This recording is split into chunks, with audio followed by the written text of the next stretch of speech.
31 मार्च को रेडियो जनखबर के 63वें अंक में आपका स्वागत है। पहले सुर्खियां।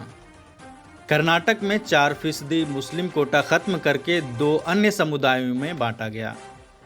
बिल्किस बानो रेप केस का एक दोषी दिखा मंच पर भाजपा सांसद और विधायक के साथ। महाराष्ट्र में लव जिहाद के 1 लाख से ज्यादा मामलों के दावों के जवाब में सरकारी समिति ने कहा नहीं आया एक भी मामला।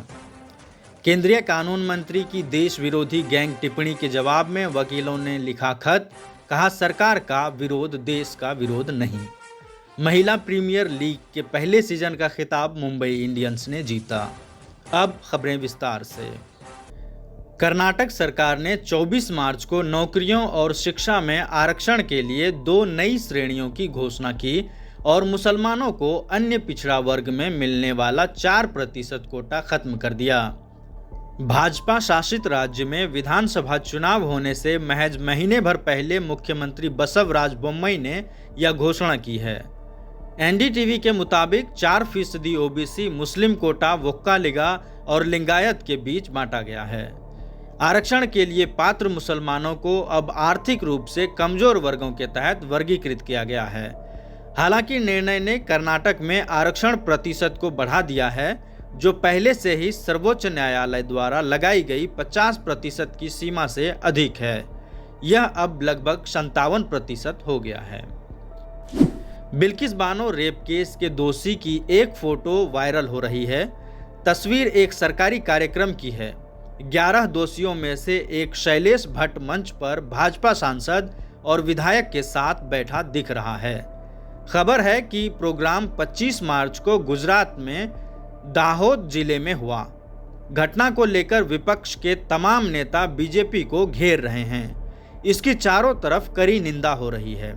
बता दें, 11 दोषियों को बिल्किस बानो से गैंगरेप करने और उसके परिवार के 7 लोगों की हत्या करने के लिए 2008 में आजीवन कारावास की सजा सुनाई गई थी, लेकिन पिछले साल स्वतंत्रता दिवस पर ही उन्हें रिहाई मिल गई। इस फैसले के खिलाफ सुप्रीम कोर्ट में कई याचिकाएं दायर की गई हैं। बीते दिनों महाराष्ट्र के महिला और बाल विकास मंत्री मंगल प्रभात लोढ़ा ने विधानसभा में कहा था कि राज्य में लव जिहाद के 1 लाख से ज्यादा केस हैं।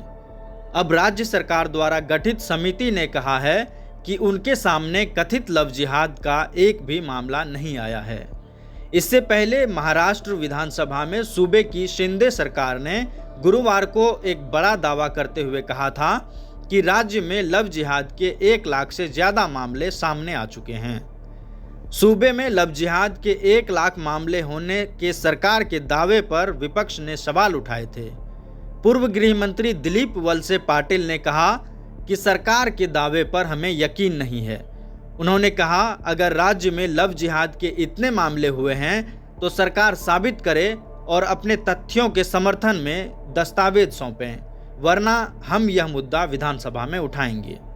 पाटिल ने कहा कि सरकार किसान, महंगाई, शिक्षा सहित अन्य जनता के मुद्दों से ध्यान भटकाने के लिए ऐसे मुद्दे उठाती है।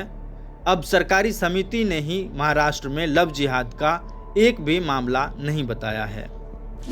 देश भर के 300 से अधिक वकीलों ने बुधवार 29 मार्च को एक खुला पत्र लिखकर केंद्रीय कानून मंत्री किरेन रिजिजू से उनकी वह टिप्पणी वापस लेने की मांग की, जिसमें उन्होंने कहा था कि कुछ रिटायर जज भारत विरोधी गैंग का हिस्सा हैं। वकीलों ने पत्र में कहा, हम स्पष्ट शब्दों में इन टिप्पणियों की निंदा करते हैं। इस तरह की धमकी और दादागिरी मंत्री के उच्च पद को शोभा नहीं देती।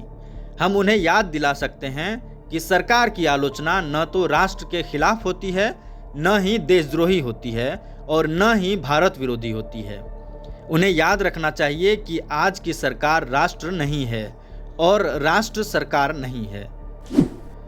महिला प्रीमियर लीग के पहले सीजन का खिताब मुंबई इंडियंस ने जीत लिया है। टूर्नामेंट के फाइनल मुकाबले में मुंबई ने दिल्ली को 7 विकेट से हरा दिया। दिल्ली कैपिटल्स ने मुंबई इंडियंस को 132 रन का लक्ष्य दिया था, जिसे नैट सीवर ब्रंट की शानदार अर्धशतकीय पारी की बदौलत मुंबई ने आखिरी ओवर में हासिल कर लिया। Sewer Brunt player of the match चुनी गई। इसी के साथ इस अंक के समाचार समाप्त। अगले अंक के समाचार के लिए मिलेंगे रविवार को। तब तक के लिए दें इजाजत।